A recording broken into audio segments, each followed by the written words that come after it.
किसी चीज़ का वर्तमान समझना है तो उसका इतिहास जानना, उसका प्रारंभ जानना बहुत ज़रूरी है।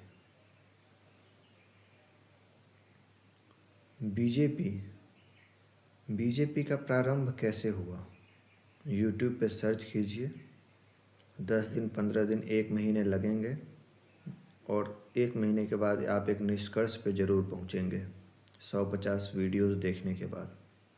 मेरे पास जितनी जानकारी है मैं बताता हूँ।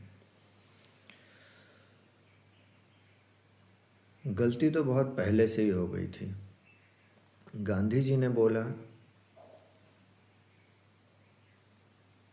लोग ये चाहते थे कि लौह पुरुष जो हमारे देश के हैं सरदार पटेल वो प्रधानमंत्री बने।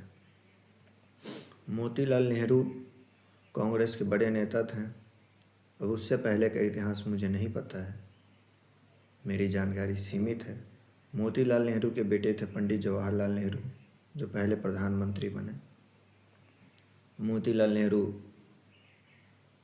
अमीर थे, वकील थे उस ज़माने के। बिना किसी लोगों की सहमति से लोगों का वोट लिया गया सहमति के लिए कि कौन किसके पक्ष में है।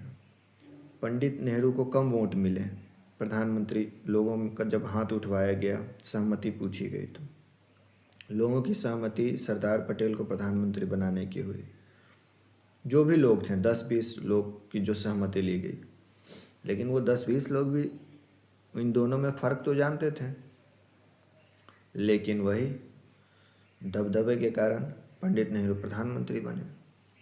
फिर आगे चल के कांग्रेस 2 भाग में बंट गई। नेहरू अलग हो गए और इनकी बेटी कांग्रेस ओ और कांग्रेस आई, मतलब एक इंदिरा गांधी के पक्ष में लोग चले गए और एक कांग्रेस जो पुरानी कांग्रेस थी उसके पक्ष में। 2 भाग में पार्टी का दिमाग बट गया, मतलब हृदय 2 भाग में बट गया। भले पार्टी एक हो लेकिन 2 पक्ष हो गए। इंदिरा गांधी थोड़ी मतलब उस माइंड सेट की थी कि लोगों को मतलब गुलाम बना के रखो, मतलब कठोर मानसिकता की थी। इमरजेंसी लगाया।